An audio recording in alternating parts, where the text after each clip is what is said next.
piece of shit. Not surprised. Effing Jeff B. Zazzle. As you can see, I am recording Morgana's diary today. Mexico or bust? Mexico or Barb? I'll ignore that. Morgana is in New Mexico with Bogdan. She's on the phone to Faughnan, who was just arriving in the office. He's visiting from China to set up a t-shirt cannon franchise. Would you rather be Morgana or Fu Chengyu, or should I maybe be both of them today just for fun? Maybe you should just do them both. I don't like the sound of either of those characters. Okay, I'll just do them both, shall I? And action. It's Bogdan. I think we're going to finally make some money on this venture. Fu Chengyu from Sinopec Group is coming here. He's on the lam. He's got bags full of cash, and he wants to set up a t-shirt cannon franchise with us. Oh, here he is now. Ring, ring. Hello. Is that Fu Chengyu? Ah, it is. Fu, are you almost here? Just coming up in lift. I've got this bag of cash is very heavy. Oh, here I am now. Oh, hello, Morgana. Everybody all around, look, it is me, Barb Belfry. What are you talking about? I'm here to set up a deal of t-shirt cannon with Morgana. Yeah, and I don't know who you are, woman. I am Barb Belfry, and all eyes must be on me. Oh. I am the new Christ.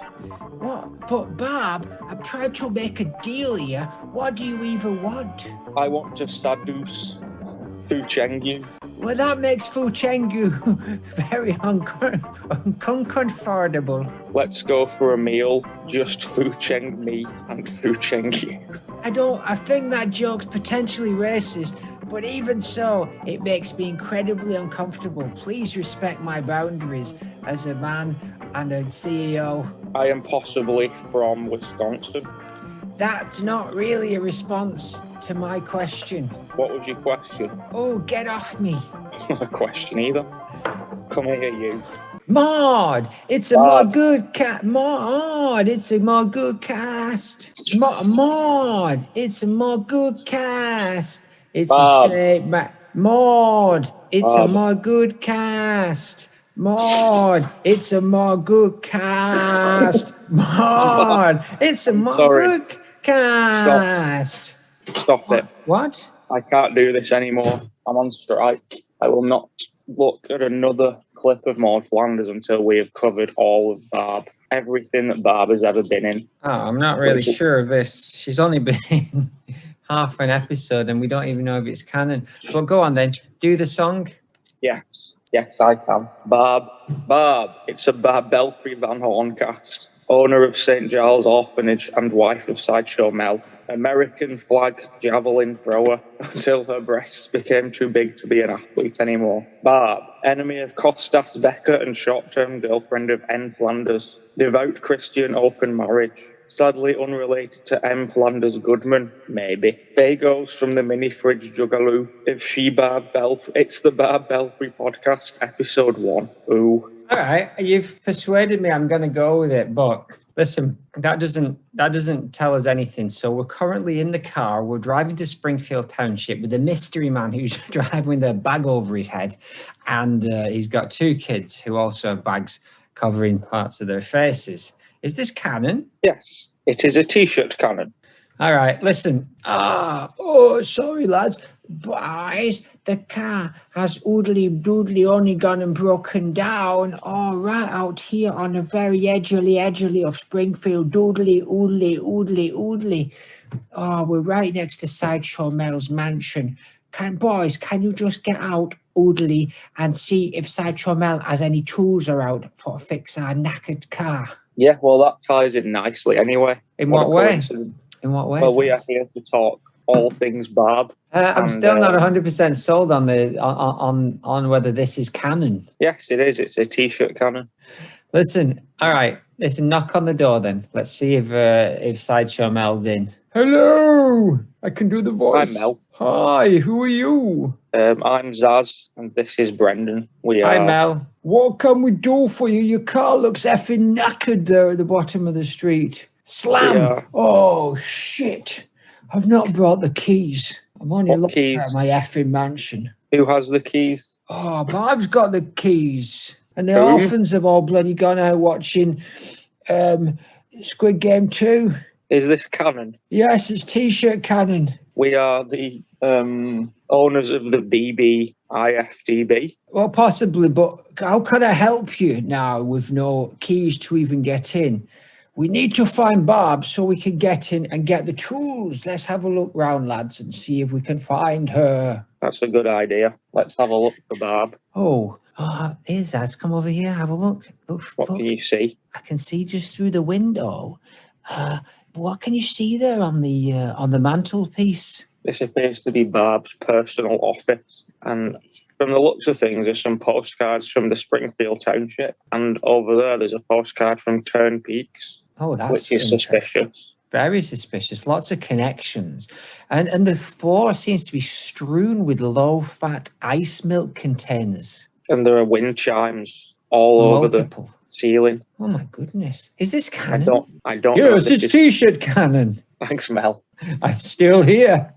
But good to clarify, because it was hailstoning when I was explaining. I'm on strike, and until we've looked at all of Barb's content, I will not go back to Maude. Luckily, we can cover it all in one episode. That is all. Hello, right. Barb and Belfry. Questionably open marriage clum. Disapprove from munching on a segment of cadaver lad. Potentially brought to you by Jeff Apple's Sunderland. In all likelihood, we're still getting the banker's orders, I hope. It's a country mile off. Sure hope all good.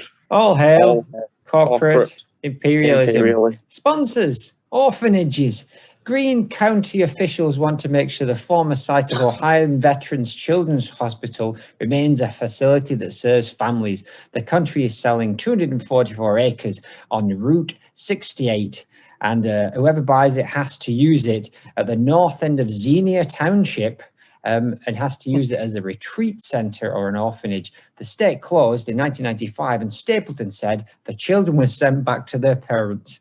Ibsen said Greene County then bought the property. The only remaining tenant is the ex-pupils association who wander around the grounds. Sponsor. What I will briefly say is I don't understand how, when the orphanage closed, they were sent back to their parents. Why were they there in the first place? Listen, I don't make the rules. If they give us the money, then we take the sponsor. Sponsor. Javelin shoes. Man of the Land for Historical Romances. Google Books. Doreen Milstead, 2016. Fiction. 4 of them were watching her throw the javelin. To make matters worse, she was doing it barefoot. Her shoes were placed next to the rack where Darnell motioned to her after she had picked up the thrown javelin. She returned it to the rack, giving the men a brief instruction on how to safely store the weapon, and walked over to Darnell, carrying her shoes. "What do you need, my big stud horse?" she said to him. Darnell felt the blood flowing to his head with the last one. "Betty," he said to her, "Father doesn't want you playing with those javelins." "Why?" she asked him. "I would hardly call it play. Those guys didn't have a clue on how to throw one. I thought you were supposed to be teaching these men how to fight with weapons." "Come with me," he instructed her. Betty sighed and followed Darnell into the great hall of the fortress. "You're supposed to be a great lady," he told her. Sponsor, Faygo Products, ICP, the local pop known for flavours like Rock and Rye, Red Pop and Moon Mist, and no one loves Faygo more than juggalos and juggalettes. Violent J and Shaggy 2 Dope are longtime Faygo fans, and legend has it, at a concert early in ICP's career, Violent J hurled a 2-litre bottle at some hecklers, spraying soda across the crowd, rating 7.5 out of 10. While juggalos are fans of a number of diet sodas, Diet Cream Soda is not one of them. Unfortunately, being sugar-free didn't do this flavour any flavours. It tastes like shaving cream. You can smell it in your mouth, Mikey said. Christians for open marriages. The Bible, it doesn't mention the concept of an open marriage because that was something that came about in the 1960s, apparently. The book Open Marriage became a long-lived bestseller in 1972 when it suggested that extramarital affairs may be rewarding and beneficial for some couples. Was there any merit to this idea? Well, according to a Toronto, Ontario pre-marriage counsellor, every couple we know of who went with the open marriage route busted up without exception. So that's the sponsors done. Cash in the bag. But here, come on. Hey, Mel, listen, the door's open. We can get into the basement. Yes, I know. Let's go in. You ready, Zazz? Yeah, is Mel just coming with us for this? Well, Mel can't get into his house either, right? Yes, that is true. Mel, why talk? Don't talk about me like I'm not here. Sorry, Mel.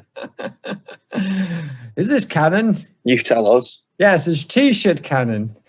Oh yeah. Oh well, there's a lot of freezers down here. I'm just going to sit here and have a smoke. Why don't you go and see if you can find a way into the house? Okay. All right, Mel. See you in a bit. Yeah, there are quite a few freezers here. What's in there? This one's unlocked. Open up. Oh my goodness. Good grief. There's all kinds of bits in here. None of it looks edible. That looks like Frank Grimes' glasses. I believe that's Mrs. Glick's hair. If I'm not mistaken, that is the hand and arm of Amber Simpson. And I see a pink shoe that doesn't look unfamiliar. This is all painting a darker picture of Barb than we already had. Oh my goodness. And a little sign here just at the bottom says V.B. Van Horn. Unusual. Oh, and some curly hair that look like they might be from an afro. Some cheek scars, some scarred cheeks, a rastified tail, something that looks like it might have been once smoked by a lunch lady, and 5 molemen. Wow, that's creepy. It is. Are they real? Is this canon? It's looking a lot more T-shirt canon in here than... Oh, good Lord. Oh, what? Can you hear that laughing? She's on the other side of the door over there. The door. Is it open, that door? No. Is that... Thankfully. Barb, we're trying to talk about you. You got some splaining to do. Oh, she's gone, whoever it was. This is all very creepy. But anyway, welcome to the Barb Belfry Internet Museum theme park database, hopefully currently being fixed by some sort of anthropomorphic animal. An Eeyore, 1 of 1. All right, give me a number from the Barbatorium, somewhere between 1 and 1. We'll go for 1. Okay, Fago fan, javelin champion, loose woman, and orphanage owner. Yes, correct. Content. What do you want to tell people? Give them a bit of context for this content. Yeah, I have lots of context. So we're just let's just say we're still in that Barbatorium. And the rest of what I'm going to say just plays into that. She is a former javelin thrower. She is also busty. She is the wife of Sideshow Mel, and she may be from Wisconsin. And we are now going to talk about the external influences of Barb. She appeared in the 2-part Fargo parody called A Serious Flanders, which was written by Cesar Mazariegos. Wrote both parts 1 and 2, so he has to be the unofficial father of Barb. And it was directed by Debbie Mahan, part 1, and Matthew Faughnan, part 2. And I actually spoke over Instagram to Debbie Mahan. So here was a direct message from the director about Barb. Barb is based on an amalgamation of all the folksy, good-natured female characters on Fargo that have that unmistakable accent, but also have an edge to them, like Nurse Mayflower in Fargo Season 4. It can also be that Barb is very much Flanders' type, very wholesome and perky, just like Maude. That came directly from the mouse's mouth. And well, that's great news, and it's good that finally people who write The Simpsons have started taking time out of their day to answer our questions. It is good. It's 2 for 2 now. IMG did one, right? Yeah. The only person who won't get back to me is Maggie Russell. No, to be honest, I wouldn't. No, me neither. And she is voiced by the actress Kristen Miliot, whose name I have been saying wrong prior in my life, who also starred as Betsy in Fargo Season 2, yes, which prepped her for the accent of Barb. And in an interview, she said on the accent, "We had a great dialect coach, and I actually date a Midwesterner. He's from Wisconsin, so it's a little different. I actually went too full tilt with the accent. They constantly said, 'Bring it back, you sound cartoonish.' The dialect coach would tell her to turn it down because it was sounding like an offensive cartoon. That's my wheelhouse." It's my wheelhouse too. Wasn't she in How I Met Your Mother? Yes, she is Mother. Oh, she's the mother? She is Mother in How I Met Mother. She's great. She's also in Black Mirror, the movie Palm Springs. Many things. Many things. She does a I very did good forget job. she was in Fargo. But she wasn't it playing makes the sense. character that Barb was based on, right? No, but she is playing, she goes, full accent. And obviously, I think there's a few people in that episode in the Serious Flanders thing. And I think she might be the only one that was actually in Fargo. Brian Cox is in it, right? He's Scottish. Yeah, Brian Cox, Timothy Oliphant, Chris O'Dowd. So they're all English or Irish or Scottish. Chris O'Dowd's Irish, Brian Cox is Scottish. Timothy Oliphant. Is Timothy Oliphant American though, right? Yeah, either American or Canadian. But my last point before we move into content, she's the strangest character we've looked at in terms of existence, because she only appears in 2 non-canon episodes, but they are less on the nose non-canon than the Treehouse of Horror episodes. It doesn't really establish that it's non-canon. I only found that out by using the internet. So it's possible that Barb does exist within the canon Springfield, because there's no reason for her not to. But as of now, she only exists within a non-canon Springfield in a story that is framed without a storyteller or a reason for having told the story. It's very weird. Is that because that's how Fargo works? Because the original Coen Brothers Fargo basically starts by saying this is based on a true story, even though it isn't. Yeah, I just think it was probably easier to do it non-canon for them, so it could, be more realistic to Fargo. I guess, because they did that Marvel one recently as well, didn't they? So it's like they've started kind of doing, I guess, non-Treehouse specials and spin-offs and non-canon. It's still not frequent though. I would say this is the first time it's been done as a full episode or 2 outside of Treehouse of Horror, or the occasional, like there's a Thanksgiving one and a Christmas one, but this is the first time they've gone non-canon with absolutely no reason to. It's weird. It's weird that they decide to go full hog, because the story as perceive it could fairly easily have just been a normal Simpsons episode, couldn't it? They could have. There's a couple of things. They kill off a few characters just to be more Fargo-y, including Disco Stew. So that, that and sort of just the way Flanders acts is a bit too non-canon-y.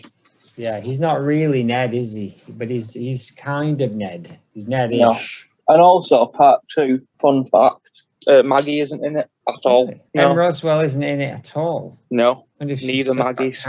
It's a 0 Maggie event. It's a Maggie non-event. It's a Maggie non-event. Well, it's an interesting turn. She's an interesting character to pull out of nowhere and make her the main character, and have this hanging idea that she's kind of got Maudey bits, but nobody really mentions Maude at all or hints that there's any Maude connection. No.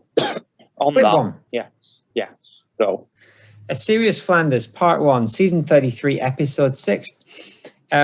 Exterior of a rundown orphanage in the rough end of town. It's called St. Giles, and there's snow on ground. There is chatter, nuns, and jacketed orphans are around the door of the office of Barbara Belfry, executive director of the orphanage.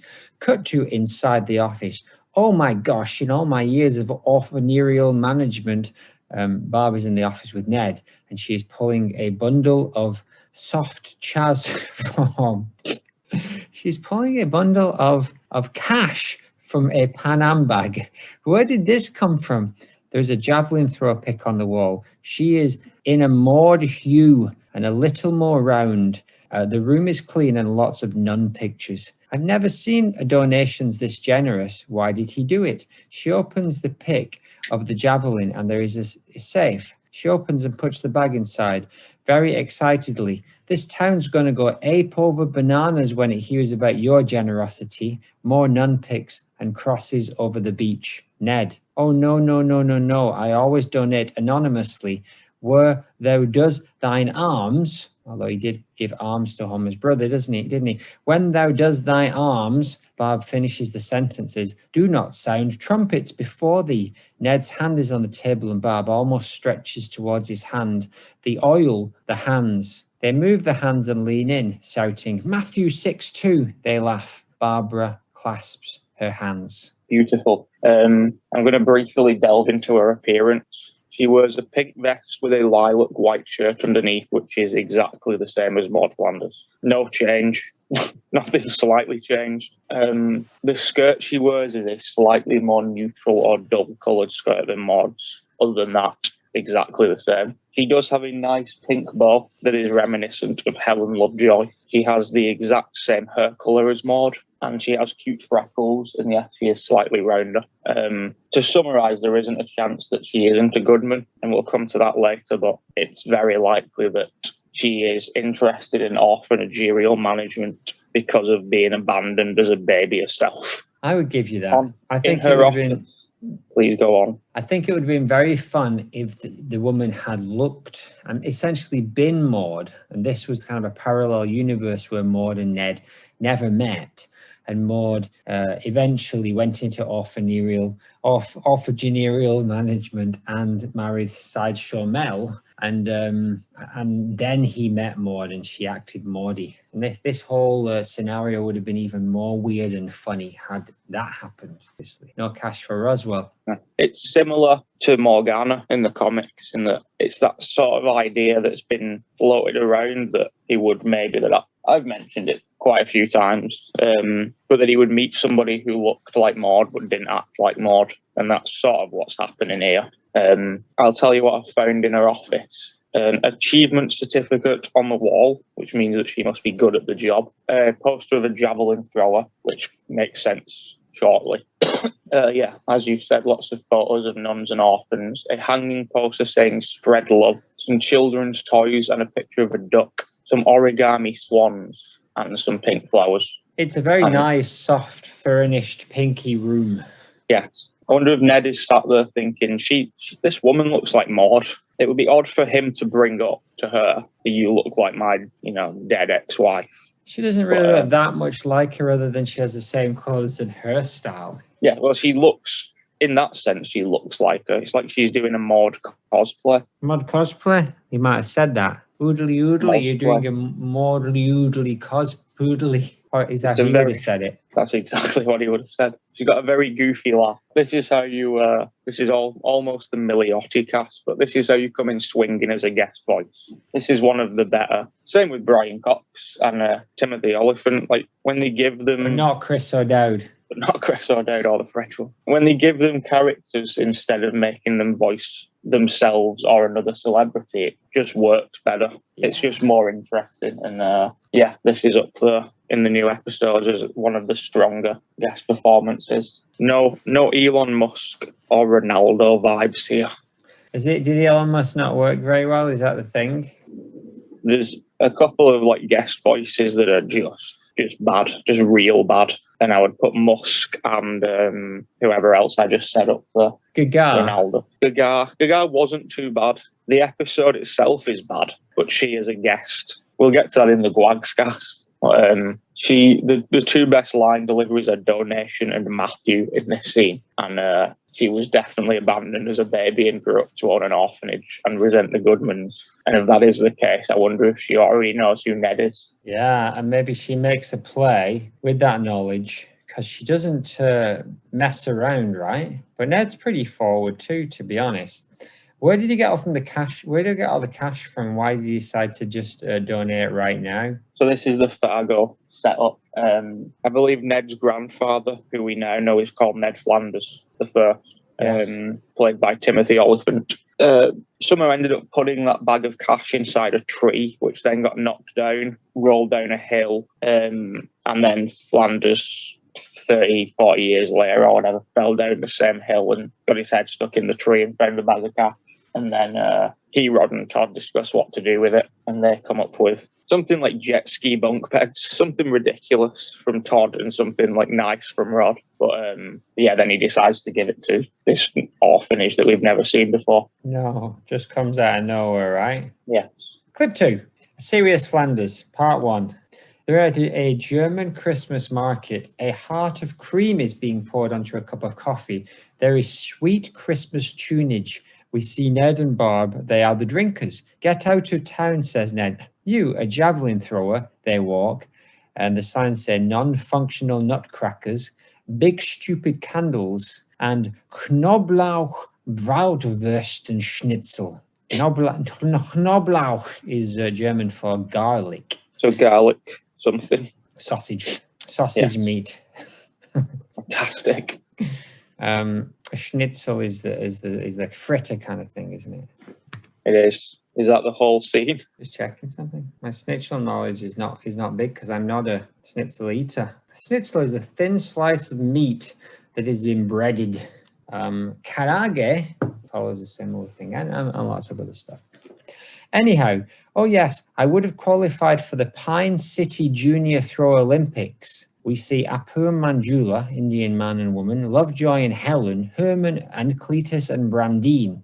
But you know, that was the year the good Lord thought to bless me with my top shelf here. Ned's glasses steam up and he gives a very funny look at the camera, even though that is a very crass line, even in The Simpsons. Barb looks down. I hated to hand up my javelin clogs, but luckily I discovered my true passion, parentless children. Ned, Barb Belfry, at the risk of sounding crass, I think you're swell. Very clever. Zoom out to see Marge and the kids watching this unfold. What do you mean by very clever? Well, she's talking about her boobs getting bigger, and he says very swell. Think you're swell. At the risk of sounding crass, I think you're swell. Maybe they didn't mean it. Maybe I'm giving them too much credit. I think you might be. I thought it was just a very Ned, like where he would say, like, pardon my French, and then say, like, damned. I think that's probably the case. Anyway, there you go, clip 2. So they're at the Christmas market hanging out on a date. Beautiful. We've missed a little bit in terms of episodic. She's turned up at the church with a load of orphans for some reason and asked him on a date, so she's more forward. This winter outfit is less Maude than her regular outfit, but there are still elements, mostly the scarf. It looks like the scarf Maude wore like last week or whatever. I was upon watching this the first time. I was curious about the javelin throwing. I didn't understand what they were getting at, whether it was a reference to something but it's just setting up one specific thing later in the plot. Yes, it was somewhat telegraphed, the javelin thing.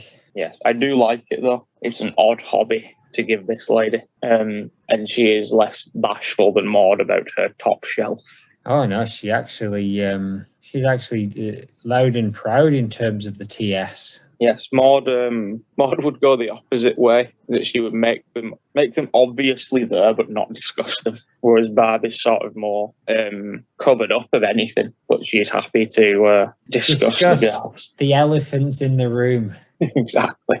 And this is at the risk of sounding crass. Precisely. This is a nice, cute moment, and I put Team Nerb. Exactly. I'm all for that. But things take a turn. Clip 3. We see a photo of Barb and Mel at their wedding on the wall. All pink roses and jars are all around. Ned and Barb are getting it on the couch. Jumpers are still on. He gasps and pushes Barb away. Gasps. He's your husband? Well, technically, she starts, pained. But don't you worry, hun, she smiles. We've got an arrangement, me and Mel. What? Ned pushes and stands up. Barb is now reclining. I get to have my extracurriculars, and so does he. Well, he tries anyway, bless his heart. Oh, Lordy, exclaims Ned, pacing with his hands to his head. Barb sits up, surprised at this reaction as Mel enters in a dressing gown and shorts, holding an Xbox controller. I'm an adulterer, shouts Ned. Don't mind me, I'm just rebooting the Wi-Fi, says Mel. The cuckold, says Ned, panting. Barb starts, oh, come on, Mel, you know I had the living room tonight. Check the darn schedule. Barb turns to Ned. She has purple drapes. Barb turns and says, don't worry about him. He can turn his video game up real loud. Ned is despondent. A row of javelin medals are on the wall. Ned, Barb Belfry, this doodly diddly dalliance is doodly done. He grabs his coat and Fargo hat and runs out, slamming the door. Mel laughs, ha ha ha, another Craigslist winner. Barb turns, folds her arms and shouts, oh, shut up, Mel. Sick burn. Actually, Mel is a fantastic character, I've realised. they're just the pronunciation of lines. That's Castellaneta, which is fun because he has to do both Krusty and Mel.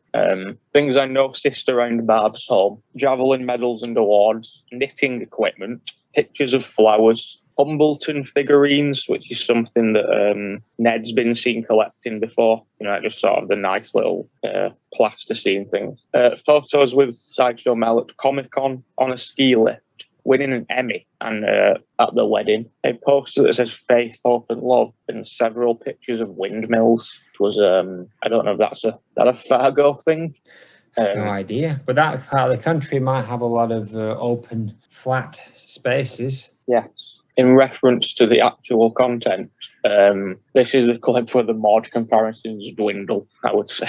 This is the least Maude of the 6. I'll give you that. I've made a loose note here saying, what is going on here? Mel's wife is called Barbara, but this Barbara is not that Barbara. As if, I don't know why I threw that in here, like I've only just noticed. When that was almost the entire concept of doing the Barbcast. But we'll also come back to that in the bonus clip, so I don't know why I wrote it there. And they have a comfortable looking home.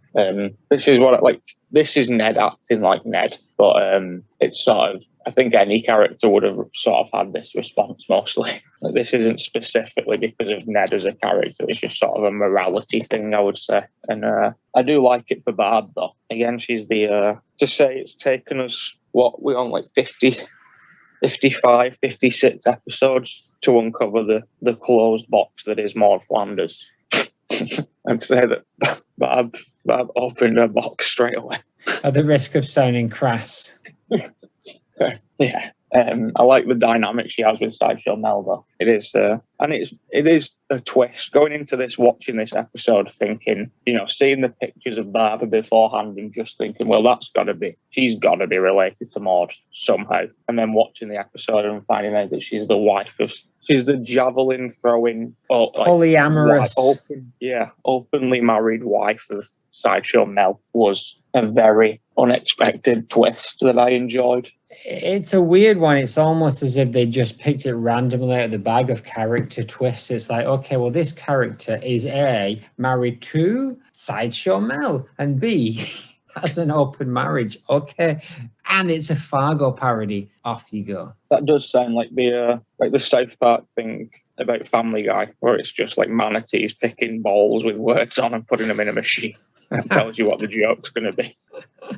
Like Danny DeVito, the 70s, a cheese board, and then they write the cutaway gags around that. It sounds like that happened, but we'll get onto it more later. But I still think there's a connection here because Sideshow Mel is the only person who was within Springfield who was already married to a woman called Barbara. So if it's not on purpose, it's an odd coincidence.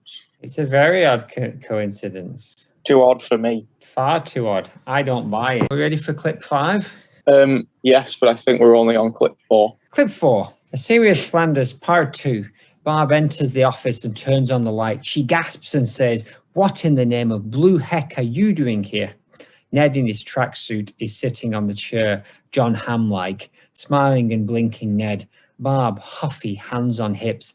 "Last I saw you, you were judging my God-given right to an open marriage." Arms folded, sassy and Maude-esque. Ned scratches his neck and looks down. "Barb, I'm in serious trouble. The thing is, arms pleading. Barb, fish or get off the hole, Mr. Flanders." Zoom in with bells on the key round Barb's neck. Zoom in to the key that is round Barb's neck. Click, click, tense music. Ned gasps and rubs his neck. "I haven't been able to get that spiffy bod of yours out of my darn diddly mind." Ned doing that pained half squint, smiling through clenched teeth. "Yummity, yummity," says Barb, slamming the door and jumping on Ned. There is smooching and they get up on the table. Ned's eyes pop open and we hear him think to himself, "You can do this, Neddy. Just think about Homer Simpson." I think we're amping up. I'm surprised that I've only just made this connection, but I think Barb is more of an amorous character because we're in this Fargo parody, so they're hyping all the Fargo-y stuff up. Oh, yeah. Not just the death. So maybe in normal Springfield, she's not this, loopy for Ned. It's a wildly inappropriate thing to do in an orphanage. it doesn't. She's got certificates on the wall saying how professional she is, and that door has a glass window. It's not. There's an episode of Seinfeld where George sleeps with the cleaning lady. And he gets called into the office the next day, and he just says, and I remember Jess and Alexander talking about it, and they couldn't, it's like, he's obviously, there's no air for George, and he just uses a line, oh, was I not supposed to do that? And then just plays like he didn't know that it wasn't the done thing. Like, it seems like a bad move for her. That's a great Ned line. A couple of years ago, Harry Shearer, I think he actually did quit, didn't he? And then they got him back with cash. And I'd just like to say that I'm glad he returned. I'm sure plenty of people can do a good Ned voice, but sort of the delivery is key. And yeah, well done, Harry Shearer. I do like we're back to Maude reminiscence with this sassy edge that she's got, and the delusion that the Maude has, that sort of delusion of like she can do things that she wants to and God would think they're okay, but other people cannot. I do like the line, my God-given right to an open marriage. It's a bold claim. I like when Ned says spiffy bod. It's just exactly unusual. The blunder that I noticed here, unless we are now in a different office, is that it now says Barb Belfry on the door and not Barbara Belfry. She's also she's cited to be the owner of this orphanage, and it says like line manager or something. Obviously she was demoted over the weekend, but they allowed shorter names. I wonder why. As a kind of compromise. Barb, I'm afraid we'll have to demote you just to manager from owner. Well, who's saying this if I'm the owner? Well, I'm the new owner. Oh, was I not allowed? Grandfather. Was I not allowed to do that? So they're getting it on the table, and this is the kind of thing that Ned certainly would not have done in canon, I don't think. No, he needs the key, basically, but I think he would have gone, like, maybe not even, like, this is somewhat of a stretch, but it's not wildly, but the whole, like, running away and leaving her and stealing money from her is, they wouldn't have got away with. Exactly. They wouldn't have got away with that. Clip 5. Are you rubbing sandpaper across the front of your device there? I moved the tablet to press a button, and then I realised that it was probably making a lot of noise. Clip 5. Barb's hair is all dishevelled. Whoosh, she exclaimed. Ned is buttoning up his shirt. Wasn't that a brisk walk around Lake? How do you do? Very Fargo. Ned is looking disappointed with himself. I'm going to get some Faygo from the mini fridge, she says pleasantly. You want one? A grape if they have it, says Ned, shaken. Ned looks in his hand disappointedly as magic music plays. He has the key, but at what price? Ned opens the safe and we see the Pan Am bag full of cash. Cut to Ned Flanders driving away from the orphanage. Barb dashes out with 2 Faygos in her hand. A plaque of Nedward Flanders 1 on the wall. That darned thief, she grunts before grabbing the flagpole. Ned is in the car. I got away with it, he says to himself as the javelin crashes through his back window and the car spins out of control. Yes. This car, like, it doesn't cause the car to crash either. Like, he then continues driving for like another minute, and then something else makes him crash. But unrelated squirrel. The Blake, how do you do line is the best line out of both episodes. A brisk walk around Lake, how do you do? The way that she says how do you do as well is again, yeah, just A+ work from the mother. And the mother who was met by I. Yes, but how? I don't I don't think that Ned would do this in a canon episode, is my note. And oh yeah, that's why they put in so much effort about her being a javelin thrower. But again, she throws the javelin, she kind of causes Ned to go off kilter, which eventually causes him to crash, but it's quite a setup for something that doesn't really do anything. No, and I think it actually would have been funnier possibly if she'd just done it without any background. She'd literally been this woman who apparently could hurl a javelin 200 meters. that would have definitely been the case if this was just a one-part episode. But the fact that it's, again, a two-parter, something that they don't do. They didn't do it after the Mr. Burns one for about, it was like season 27 or 28 the next time they did a two-part episode, I think. And then they've done like 3 or 4. But yeah, that wouldn't, like, they wouldn't have put in the time with Barb had it just been one episode. So we're lucky in a sense. Did it warrant 2 episodes? Yeah, straight, like, it's not just specifically because of Barb, but it's my favourite thing they've done for a while that Maude wasn't a part of. It's also the Simpsons don't really play much of a part in it either, right? It's a Flanders-centric 2-parter, which is pretty unusual. Yeah, somebody just, this is the kind of stuff I would prefer them to be doing, rather than like, oh look, Marge is in prison again. Like, why not? Why not a Flanders 2-parter? Homer sort of like, the reason Flanders gets so involved is because Homer gets taken instead of Flanders, because they see all of Flanders' stuff all over Homer's lawn and assume he is Flanders. Okay. So Homer and Marge do play a role, but I said in part 2, Bart, Lisa and Maggie. Maggie isn't in it at all, and Bart and Lisa turn up like right at the end and have like a line each. But there's a full, like, you mentioned the other week when we were maybe in the cast or something about are there many scenes without one of the family. There's like a 2-3 minute scene in this episode that is just Brian Cox and Timothy Oliphant. The Oliphant Cox cast. Exactly. The elephant in the room. The Risk of Sounding Crass. It's a great name for his book. The Risk of Brian Cox.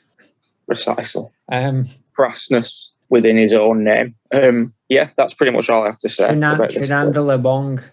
Miss Chenanda Lebong.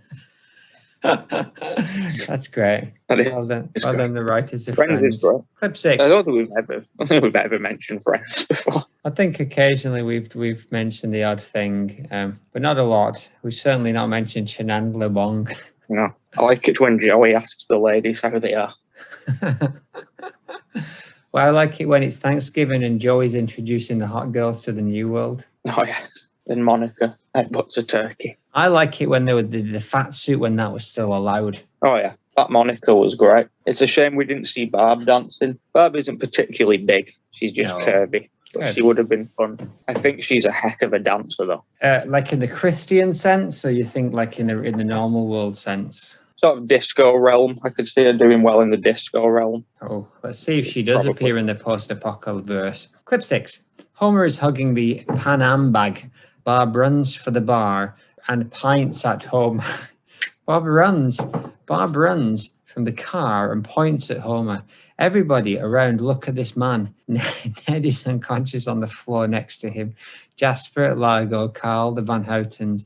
I love this character in the background thing they have now, and generally all the way through, because we still are only looking at season 8, right?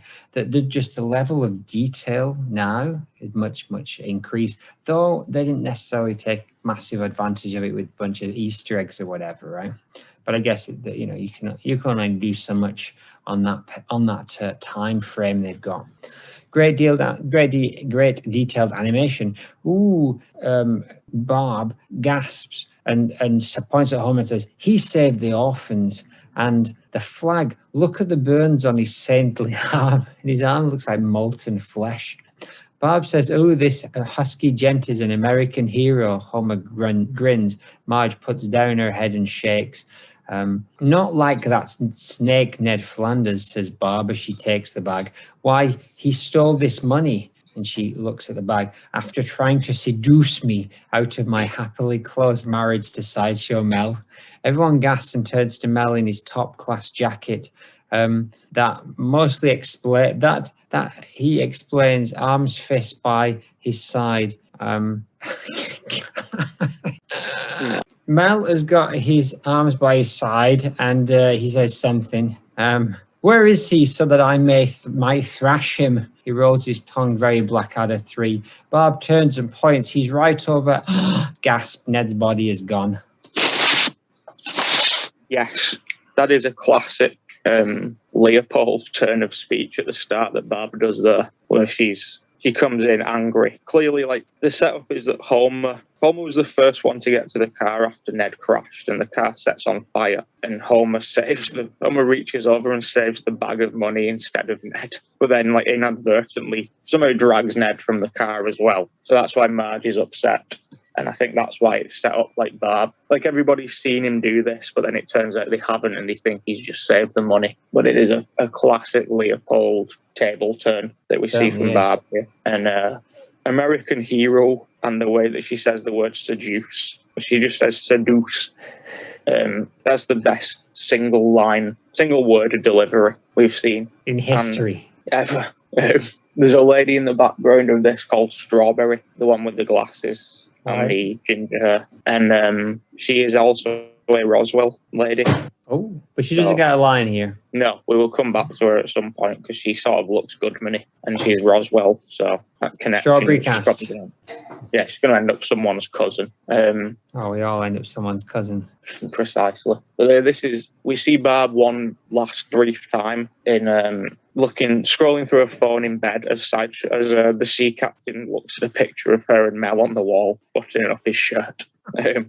Other than that, we don't see Barb again, and we might never see her again. No, that's a good turn. Just the sea captain. He's the next in line. Yes. He's just sort of, it's quite funny. I'll show you the clip, but he's just sort of, you can see on his face that he's just now seeing the picture of her inside Show Mel.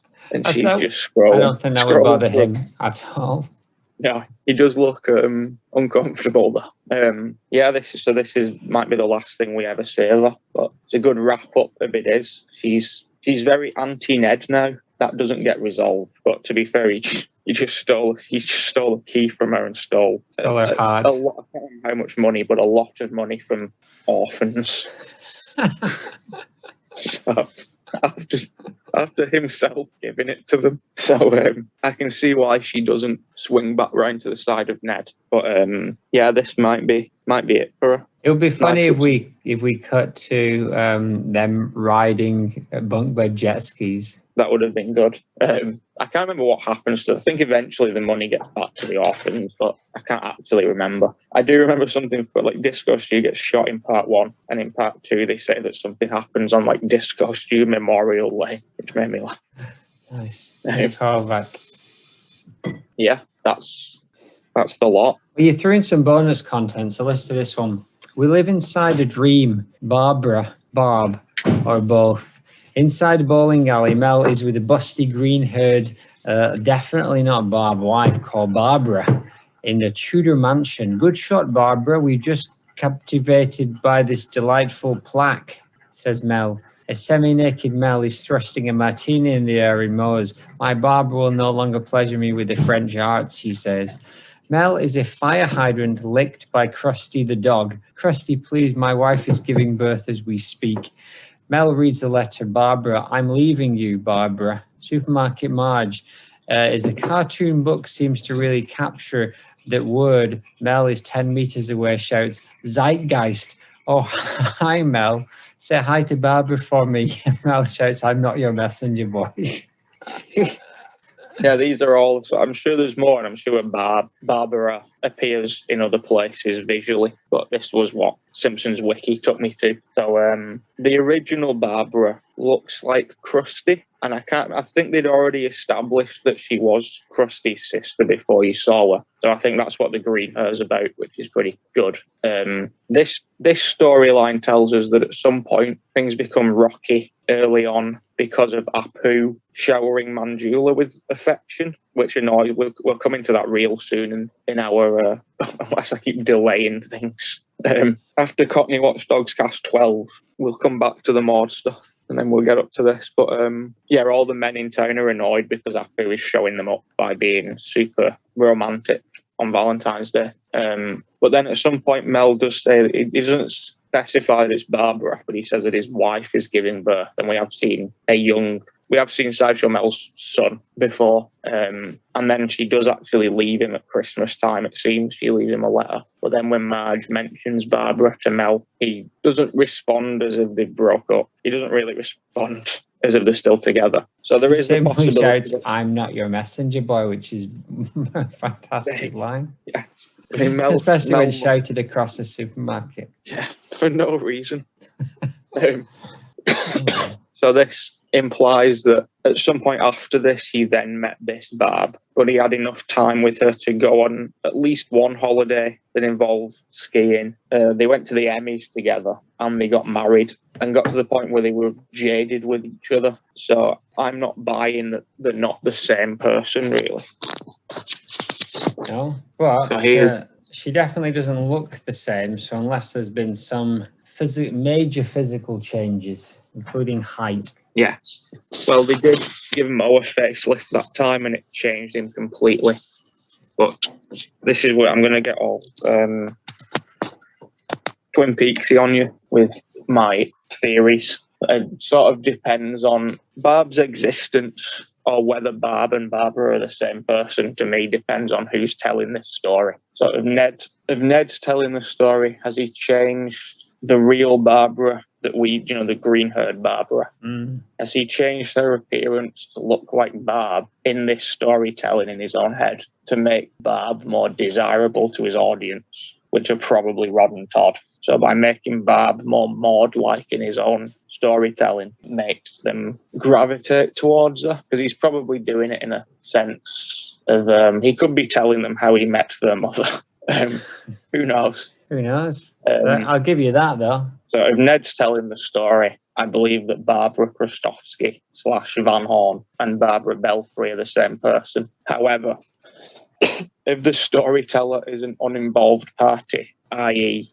God, the real world, like the actual writers of The Simpsons have just said, we are doing this differently. Because Serious Flanders is set up, not all the time, but it's set up early on as if certain characters are telling those stories, and then they sort of gave up on that, but you sort of still get that impression that that's what's happening. And again, if they ever do, they do trilogy episodes occasionally, they'll tell 3 Shakespeare stories or 3 Bible stories, etc. But they're always framed by someone telling the story. Whereas here we have absolutely nobody. We have no clue. The episode opens with a fake Netflix screen with 8 or 9 parody TV shows, like Better Call Selma, etc. Which sounds really lazy, but I think that is actually one of them. It does. It does. You're right. It does sound incredibly lazy compared to the Poochie thing we looked at recently, which were brilliant, but also lazy. Yes. So that's how the episode starts, and it just a mouse clicks onto the Flanders one, and the episode then begins playing as if we are watching this fake Netflix. So there's no couch gag style thing. It goes straight into this kind of special thing. Yeah, and you don't know. The idea is that The Simpsons have produced a Netflix style thing. It's the same as what we said about whether they're aware of the couch gags. It's like the town have banded together and filmed this special and uploaded it to a social media platform that they've created. Interesting that is Disney. Yes. If that is the case, why change Barb? Why change Barbara Krostowski into Barb? So in that case, I would say that they are different people. The case well made. It's interesting that they went for a Netflix parody, even though it is a Disney show, therefore on Disney Plus and not Netflix. Yeah, I'm surprised they. I think Disney's confident and smug enough now to not care about what The Simpsons do, because they make fun of Disney still quite a lot, which obviously they would. Here you go. I'll read you this list of parody shows. The Tweens Gambit, and it's just a picture of Lisa playing chess. One that says Holt and Kirk's fired, that I don't understand. And it's a picture of the Van Houtens and then that man who fired Kirk and said, I don't recall saying good luck. Mole Men, a Watchmen parody. Okay. Somebody Feed Gil, no idea what that is. Succession, and it's Maggie and the family looking all Brian Coxey. The Marvellous Mrs. Muntz, and it's Nelson's mum in an open dressing gown. BoJack Horseman, and it's just BoJack Horseman in Bumblebee Man's costume. Len 15, and it's a young Lenny and Carl with braces. Wigmouth, and it's Little Ralph, and then the monster is the leprechaun that tells him to burn things. And then probably the worst one, What We Lou in the Shadows, and it's a picture of Lou and Eddie as vampires. That's good. There you go. So that's where a Serious Flanders came into it. So all of those things were options. I would watch all of those options if they did them all as episodes, but it's unlikely. Fargo is not something I'm seeking out, the TV show. So most of those, especially What We Do in the Shadows, I would definitely be tempted to go towards. Fargo is a very good TV show. I will throw that out there. Might be persuaded one day, but I don't know. It doesn't look like it. Enjoyable, very enjoyable, particularly season 2. So that was my thing for that. This is just this. We'll count this as speculations. Barbulations. Non-contractual barbulations. Exactly. Here's my question for you to barbulate on.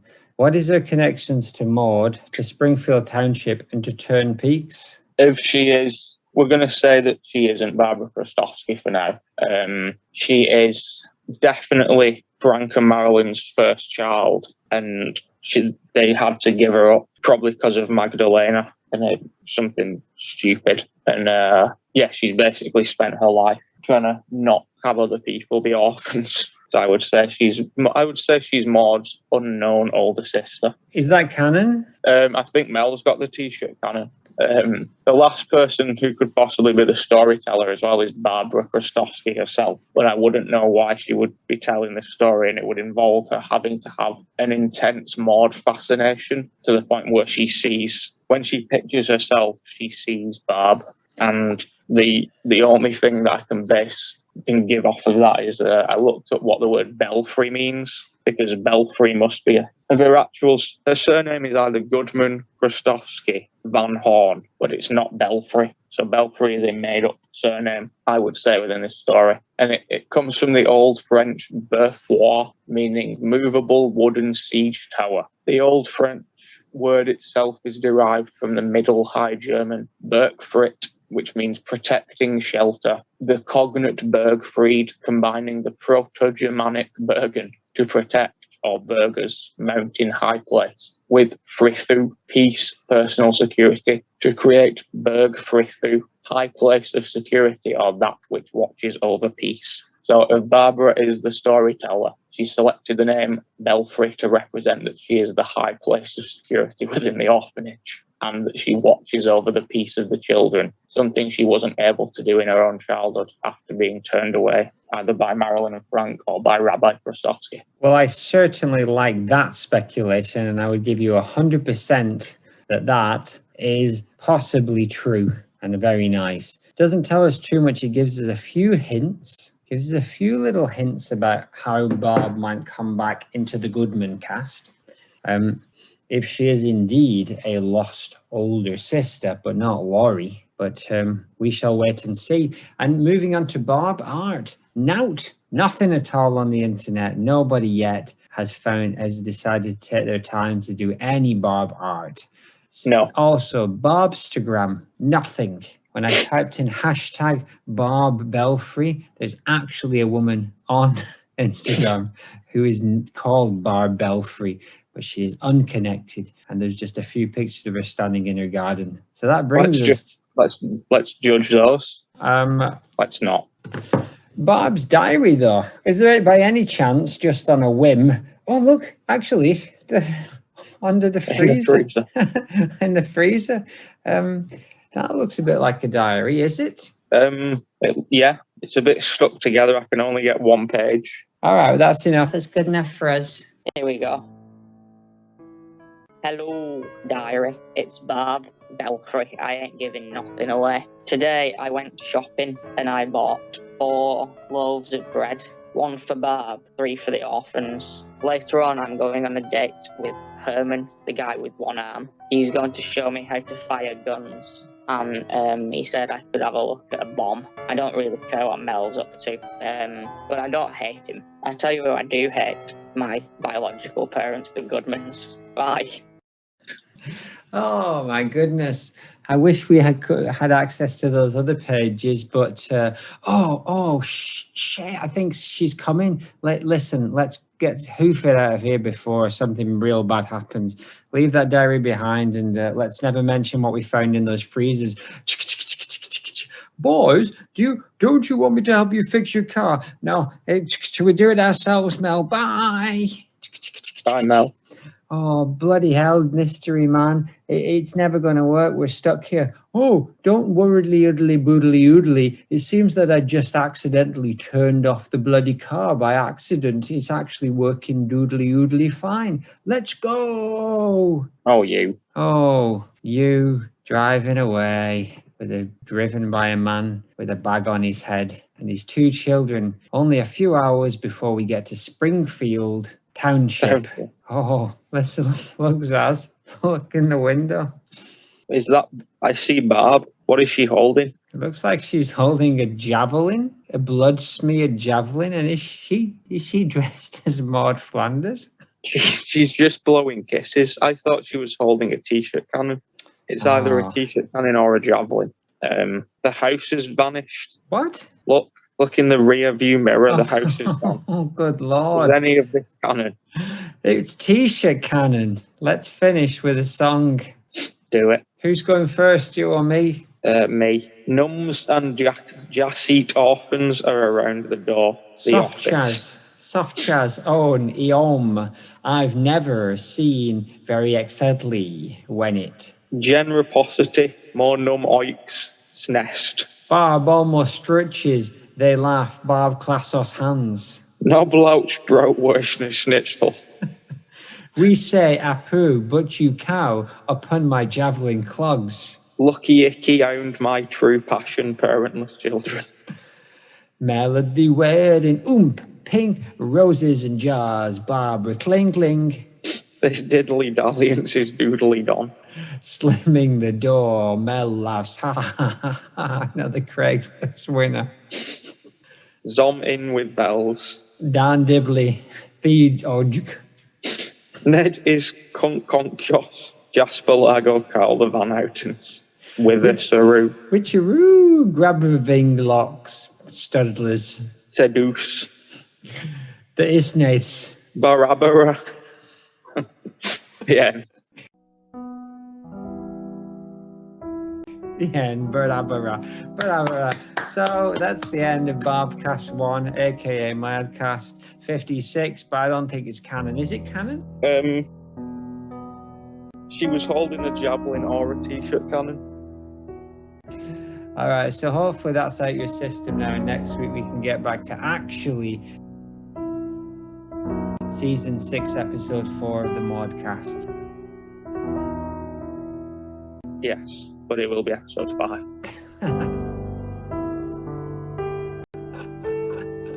Hooray! The end.